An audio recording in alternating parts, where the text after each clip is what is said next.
Waheshimiwa, na tuombe.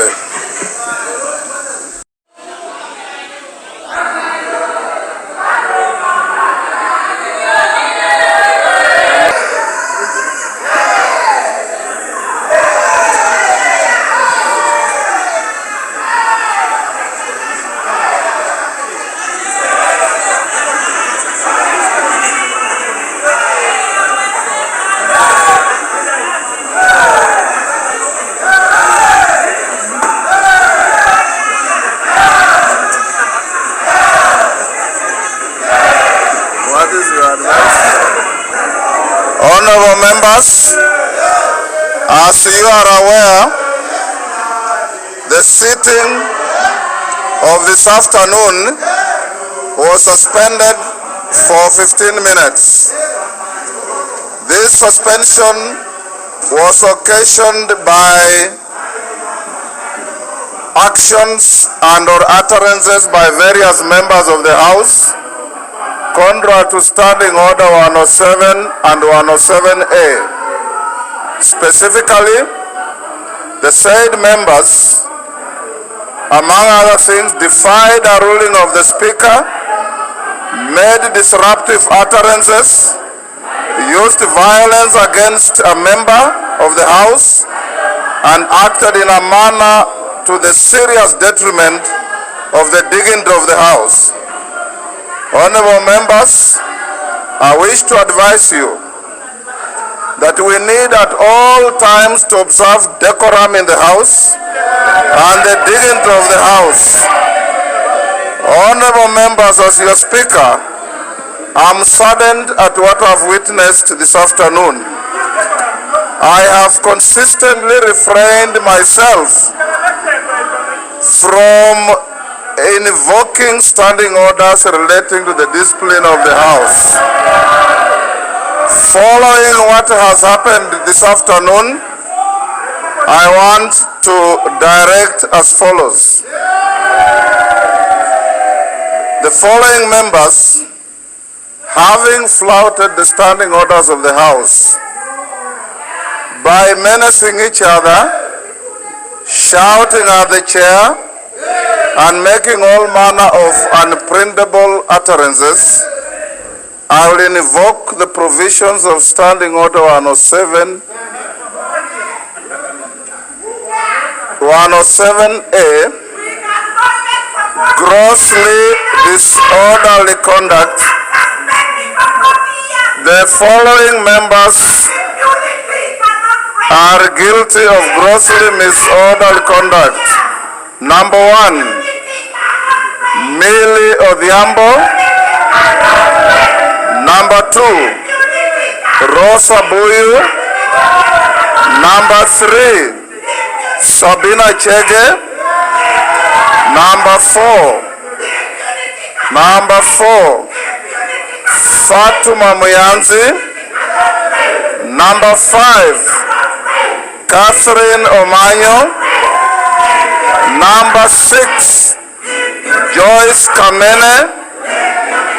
And lastly, TJ Kajwang. Those members, honorable members, Standing Order 107.3 reads as follows. The Speaker may call a member whose conduct is grossly disorderly to order and shall order the member to withdraw immediately from the presence of Parliament for a maximum of 5 days and a maximum of 28 days. In this regard, therefore, the following members will suffer the following fate. Millie Odhiambo, 2 weeks. Rosa Buyu, 2 weeks. Fatuma Muyanzi, 5 days. Catherine Omanyo, 5 days. Joyce Kamene, 2 sittings. TJ Kajwang, 2 weeks. Sabina Chege, 2 weeks. Sergeant, can you have those members out of the chamber? Of our budget to education, Mr. Speaker, which is 630 billion Kenya shillings. Mr. Speaker, we have also input the monies to expend for fertilizer for our farmers. Mr. Speaker, we have also allocated 3 billion Kenya shillings that will go into finishing the ongoing ESP markets, Mr. Speaker, and many much more, Mr. Speaker, proposals. Mr. Speaker, I have listened to members, Mr. Speaker, and benefited from their opinions and contributions. What I want to assure all the members is that we'll make sure that this budget and these estimates, Mr. Speaker, will be implemented to the letter so that we continue serving the people of Kenya through this budget.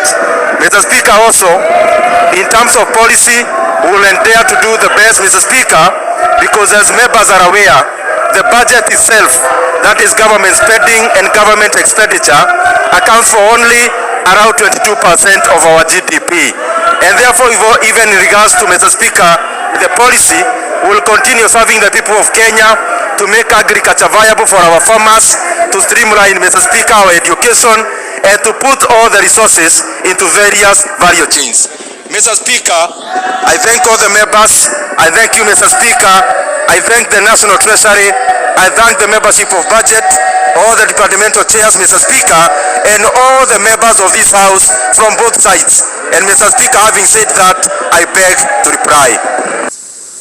Thank you, Mr. Speaker. I was saying we are in a very critical situation in the fiscal management of our nation that was built over time in terms of tax management, corruption, wastage since independence, and the failure to rationalize the 2 tiers of government, both the county and the national government, in terms of size and operations since 2010. This was further exacerbated by the handshake, which has led to stalled projects and indiscriminate borrowing, Mr. Speaker. These are serious times which can make and break this nation.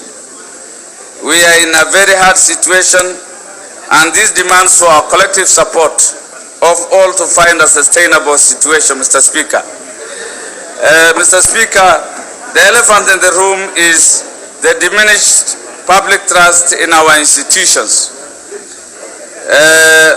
In regard to grievances largely emanating from inability to tame economic indiscipline, inequity, marginalization, discrimination in terms of investments and use of public resources, corruption in all forms, and public resource wastage.